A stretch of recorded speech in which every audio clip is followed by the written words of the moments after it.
Hello and welcome to Neckwise Clinics. I'm Dr. Granger Brown, and I want to impart on you a story about hope and healing. It's my story. It's why I do what I do now and why I am part of Neckwise and this conglomeration of chiropractors and locations where people can go to find hope, answers, and healing.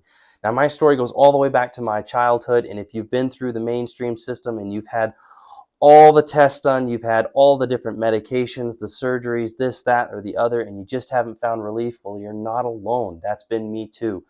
And going back all the way to my childhood and suffering with migraines the way I did, I also went through many of the different tests for my eyes, my vision.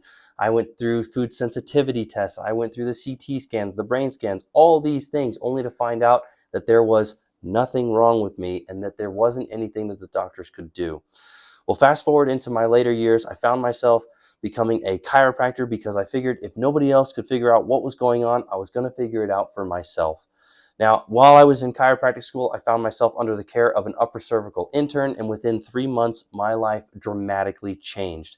Instead of having days in bed with nausea, vomiting, visual disturbances, piercing pain in my skull, and an inability to see through certain areas of my vision, I found myself having fewer and fewer migraines until they were just about gone completely. And nowadays, I barely have to even think about migraines because they're just not part of my day-to-day anymore.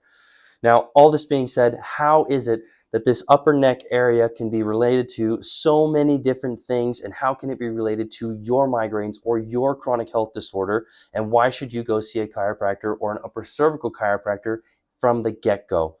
Well, this area of the neck, it's extremely important. It has a lot of sensitive structures in there, and one of them is your brainstem. When this bone, this top bone known as your atlas, misaligns and locks out of place, it causes distortions to the signals that are being sent from the brain down to the body and from the body back up to the brain. And that can manifest in a number of different ways, and for me, it was my migraines. For you, it may be some other chronic health disorder like your chronic neck pain or your Meniere's or your vertigo or something along those lines. Now, the main portion of this is that I just want to impart on you some hope that what you're dealing with can be resolved and that there are answers and that you shouldn't stop where you are now. You should continue. Keep fighting the good fight. Find somebody who can examine this upper neck for you. We have many different locations. If you click on the box below, you'll be able to see those locations that are available to you. Find yourself in one of our offices. Let us go over what's going on in your neck, find an answer for you, and get you back onto the road to health and healing today.